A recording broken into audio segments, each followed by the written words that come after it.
We all make stupid choices in life, right? Yeah, well, consider mine a 5-alarm dumpster fire. This guy the first was seeing? Total charmer. But let's just say, Prince Charming had a dark side. I walked in on something I never could have imagined. My life shattered faster than a dropped glass of champagne. This is my story of betrayal, regret, and maybe, just maybe, picking up the pieces.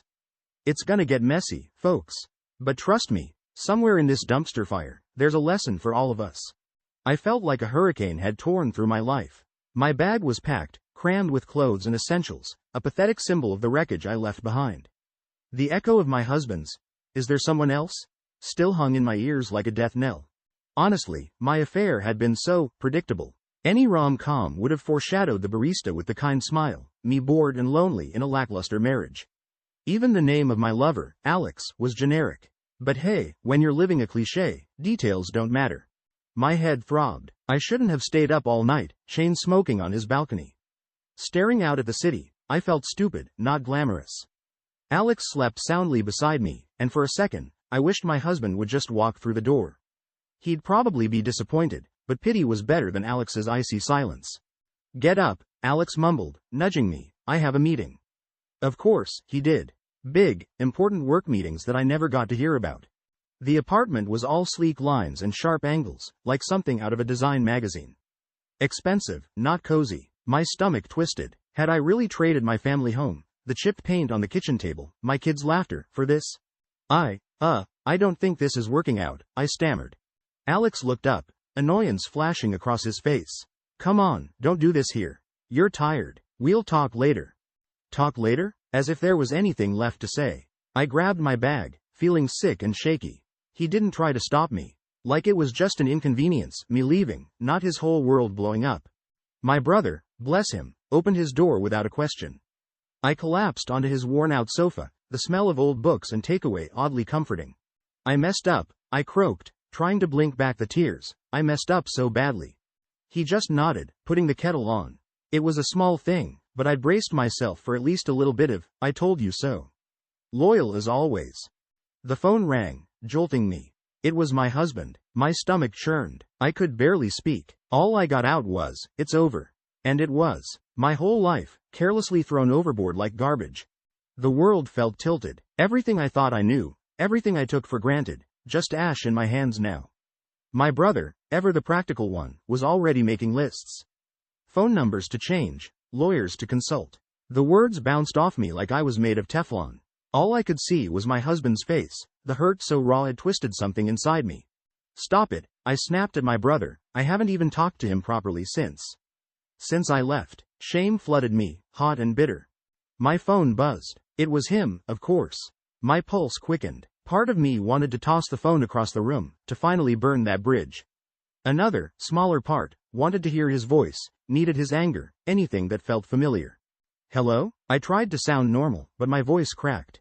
Can we meet?" He sounded tentative, exhausted. A stark contrast to the last time we'd spoken, the accusation hanging heavy in the air. "Yeah, I guess." I hesitated, glancing at my brother, who nodded solemnly. "Where?" We settled on a quiet cafe, ironically the same one where Alex and I used to have our stolen rendezvous. The memory hit me like a sucker punch. I should have gone somewhere neutral, but it was too late now. I arrived early, sat in a corner booth, staring out the window, trying to memorize the street, the cracked sidewalk, the faded mural. This might be the last time I'd see any of it. He walked in, stiff and unfamiliar. It was the tie, I think, the blue one I'd picked out for him as an anniversary gift, a stupid tradition we had. He was never the suit and tie type. Now it was like seeing a stranger. We ordered the usual, strong black coffee for me, latte for him. I couldn't eat, my stomach doing somersaults. He started, then stopped, pressing his lips together. I wanted to understand. How could you throw everything away? "I don't know," I shrugged, the words falling flat. Even to myself, it sounded pathetic. The barista brought our coffees, a flash of a familiar, kind smile. I averted my eyes, a wave of nausea washing over me. "I miss you," he said quietly after the barista left. It hit me straight in the chest, that simple sentence. "It's not that easy," I mumbled, looking down at the swirling milk in my latte. Suddenly, even the coffee felt like a betrayal. The conversation stuttered, awkward silences hanging between us. We talked about practicalities, the house, logistics I barely registered. It felt like performing a play, going through the motions, neither of us believing the script. I don't know how long we sat there. The cafe began to empty. Lunch rush over, afternoon lull settling in. I had to get out. I couldn't pretend anymore. I don't think I can do this, I said finally, the pain in his eyes mirroring my own. He nodded. It was over, just like that. The city felt too big now, too lonely. My apartment was a tomb of my own making, every unpacked box a taunt, the air heavy with a silence only I had created. Nights were the worst. I'd wake up tangled in sweat-soaked sheets, my husband's side of the bed an icy expanse reminding me of everything I'd lost. My brother dragged me out. He'd taken to showing up with takeout, watching old movies, a silent act of support with more meaning than any of my friends' awkward pity texts. One night over pad thai and a terrible sci-fi flick, he shoved a flyer at me. "Stop moping," he said gruffly, "the animal shelter is holding a fundraiser. Go, do something useful." It was stupid, but desperate times called for desperate measures. The fundraiser turned out to be a chaotic mess, barking dogs, screaming kids, face painting, and a cake auction. I felt absurdly out of place in my too nice work clothes. Then I saw him. He was leaning against a table, a mop of dark hair and a worn denim jacket. He looked like he belonged at an art gallery opening, not a bake sale for stray mutts. Yet, there was a kindness to him, a genuine amusement as a golden retriever tried to lick his hand. Our eyes met across the room. It should have felt wrong, with everything I'd done, but a tremor of excitement ran through me, something I hadn't felt in years. It was impulsive, reckless maybe, but I found myself making my way across the crowded hall. "I'm here to help with the donations," I stammered, then internally cursed myself. "Smooth." He laughed, the sound surprisingly warm. "Well, you've landed in mayhem. I'm Luke. Welcome." Work, it turned out, was a good distraction. Sorting donations, calming frantic volunteers. It kept my mind off my own disaster zone of a life. Luke would toss me a smile that made my cheeks heat up, a banter that cut through the chaos as we worked. When the evening finally ended, I walked outside to find him leaning against a beat-up truck. "Want a ride?" he asked. "Or maybe coffee?" My treat for surviving this insanity. I shouldn't have said yes.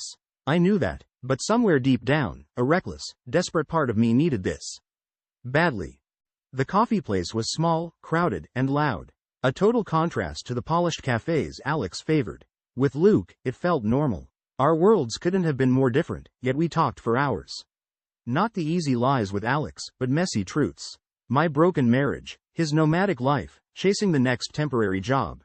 He was a contradiction, rough edges and surprising vulnerability. I left feeling lighter than I had in months. And, I'll admit it, eager to see him again. The following days blurred together. Volunteering at the shelter with Luke felt like an escape. He was a distraction, a jolt of adrenaline in my otherwise flatlining life. His texts were something I'd crave, a secret buzz in my pocket as I went about my day, a day that now frustratingly included meetings with a divorce lawyer. Working lunch today, I'd lie to my brother, meeting Luke instead at a hole-in-the-wall diner with surprisingly good burgers. The lie would stick in my throat, but the flush of excitement would overpower it. We'd lose ourselves in conversation about art, music, the absurdity of life, everything and nothing. It was like all the stale air in my lungs was being replaced with something bright and dangerous. One afternoon, during a rushed coffee at the park, he gave me a small, wrapped box. Inside was a silver bracelet, delicate yet sturdy. "It reminded me of you," he mumbled, a slight blush tinging his cheeks. I slipped it on, the cool metal brand against my wrist. It was wrong, I knew it, but it also felt thrilling, like my life, for the first time in years, was truly mine to steer. We started taking long walks, weaving through back alleys and up forgotten trails. His hand brushing against mine felt electric, a shock compared to the safe warmth of my husband's. Guilt gnawed at me, but I pushed it away. I deserved this, didn't I? The lies became easier. Late meeting, to my brother. Unexpected errands. To my worried parents, who seemed to sense my brittle smiles were hiding something darker. Then, that evening, a text from him, a simple, "Miss you." I typed back quickly, heart hammering. Then, panic. I'd forgotten to delete the message thread.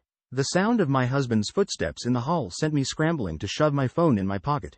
"Hey, everything okay?" He walked into the living room, concern etched on his face. It was almost too much to bear. "Fine," I lied, managing a smile as I kissed his cheek. "Just tired." The bracelet felt heavy on my wrist. I went to the bathroom and stared at myself in the mirror. This wasn't me. Or was this the real me, buried under years of routine and resentment? I didn't know anymore. Lying became second nature. Working late, sorry. I'd text my husband as I rushed to meet Luke for dinner. Dentist appointment. I'd tell my colleagues with a practiced nonchalance that made my stomach churn. With Luke, the world narrowed. He made me laugh, the genuine kind that had been absent from my life for so long. There was no pretense, no routine. He saw me, messy and scared, yet there was no judgment in his eyes. I was intoxicating to him, dangerous. It was heady, addictive.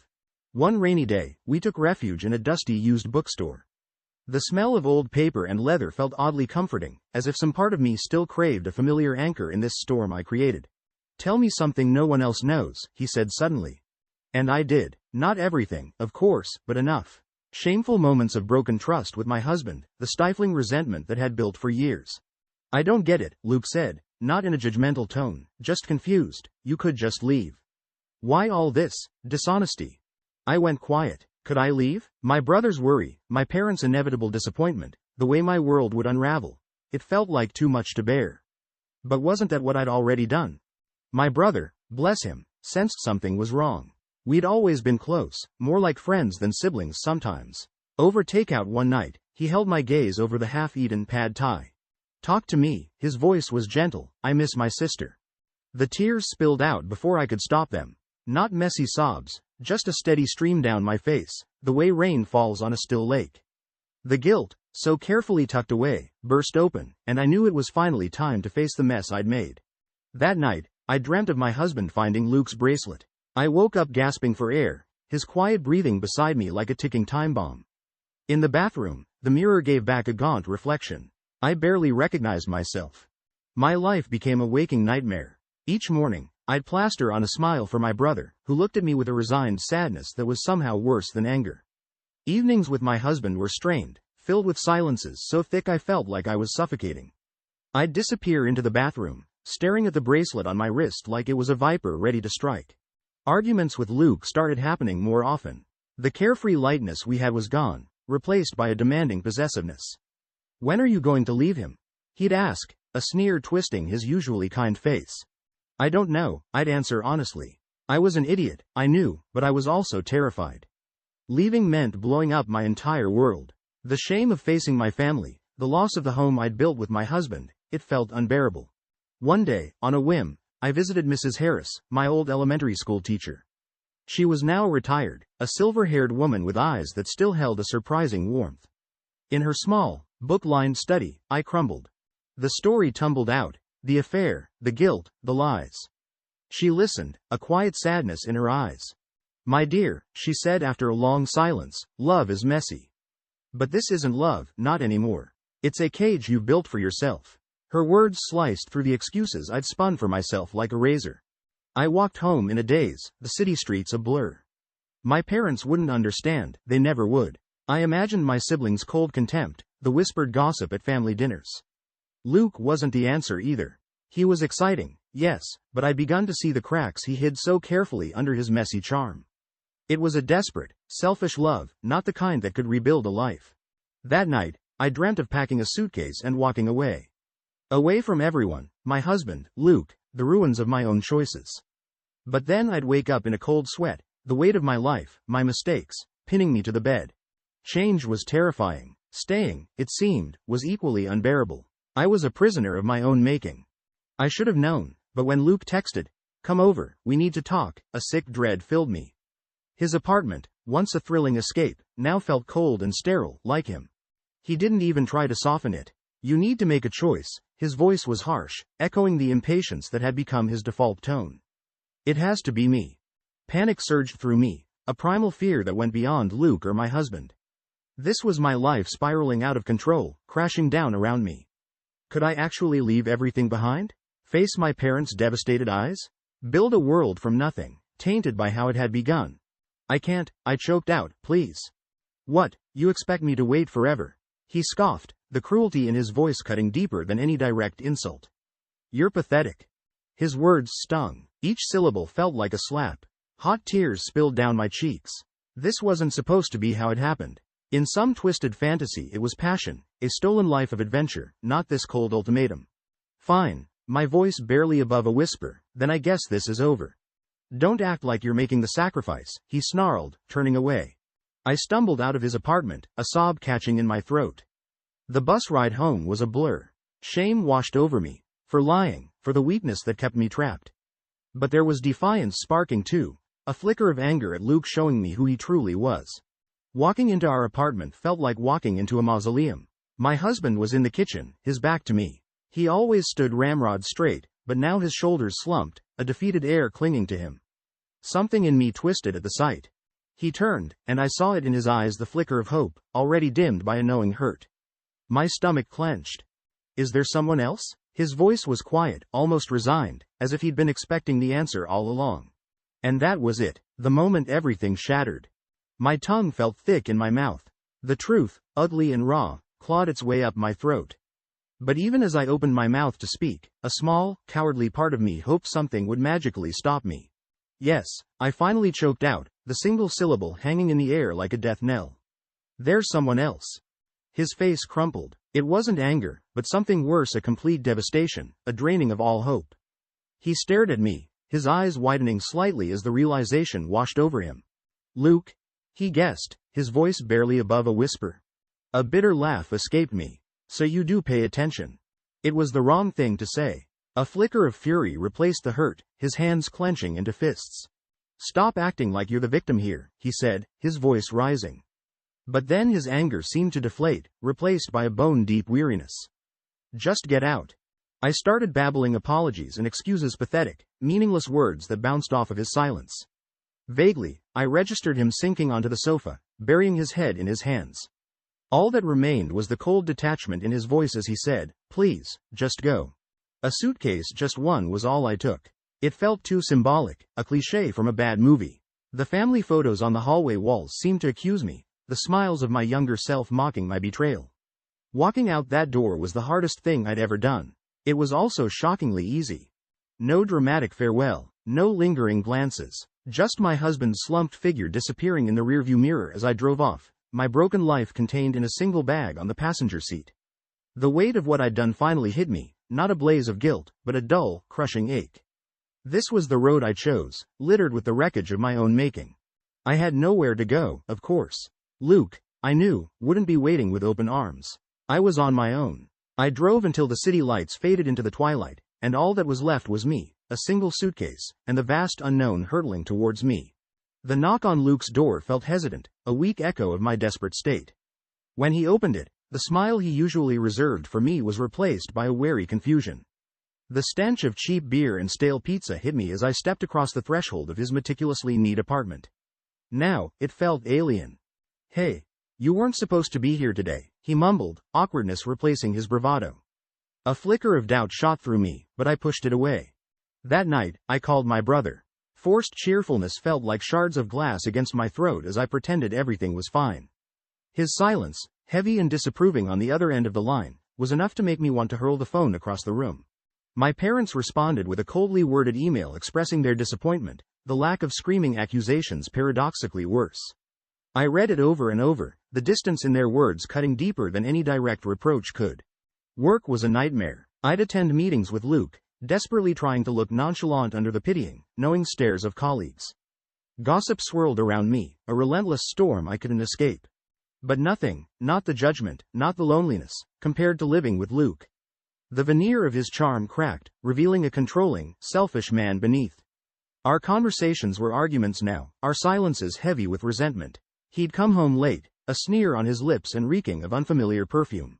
I found myself doing the chores I'd scorned in my old life, cooking, cleaning. His pristine apartment began to feel like a gilded cage. No photos of me adorned the walls, none of my belongings cluttered the space. I was less a lover, more a temporary addition to his perfectly curated image. The absolute crushing loneliness would hit at odd moments. During rushed phone calls with my children, if applicable adjust as needed, their voices a reminder of the warmth I craved. And my birthday. A dinner promise broken by Luke, the hollow echo of his apologies drowned out by the silence of his empty place. Then, that day, I came home early, a gnawing unease in my stomach that turned into a sick certainty as I neared his bedroom. Muffled laughter and hushed words reached my ears before my traitorous feet could carry me away. I threw the door open, The sight of Luke with a giggling, barely dressed girl branding itself onto my mind. Rage, hotter than anything I'd ever felt for my husband, coursed through me. Get out, I screamed, my voice ragged, both of you. The bracelet Luke had given me landed at their feet, a final act of defiance. His excuses were a pathetic buzz in the background as I stormed out, the weight of my own stupidity finally